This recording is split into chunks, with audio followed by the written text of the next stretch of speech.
The Apostle of Faith. The story of George Muller.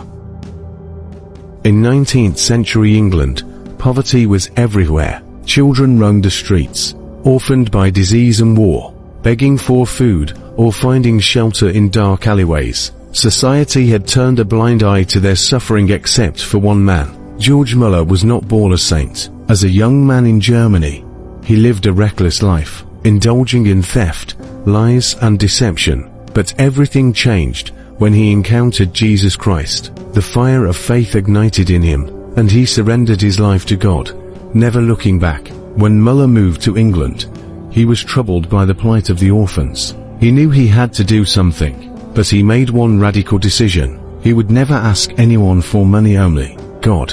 He believed that if God truly called him to care for the fatherless, then God alone would provide. With no money, and only a heart full of faith, Muller opened his first orphanage. At first, it housed just a few children, but as word spread, more came. Soon, he needed more buildings, more food, more resources, but still, he refused to make public appeals. Instead, he prayed.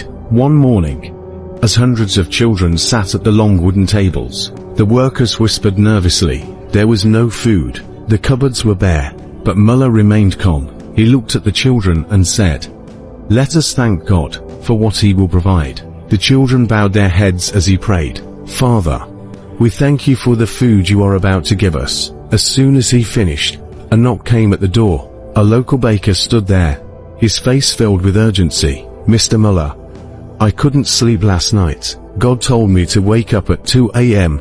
and bake bread for the orphans. Can you use it?" Moments later, another knock. This time, it was the milkman. His cart had broken down right outside the orphanage. "My milk will spoil if I don't give it away. Would your children like some fresh milk?" Tears filled Muller's eyes as he watched the children eat their fill. Once again, God had answered.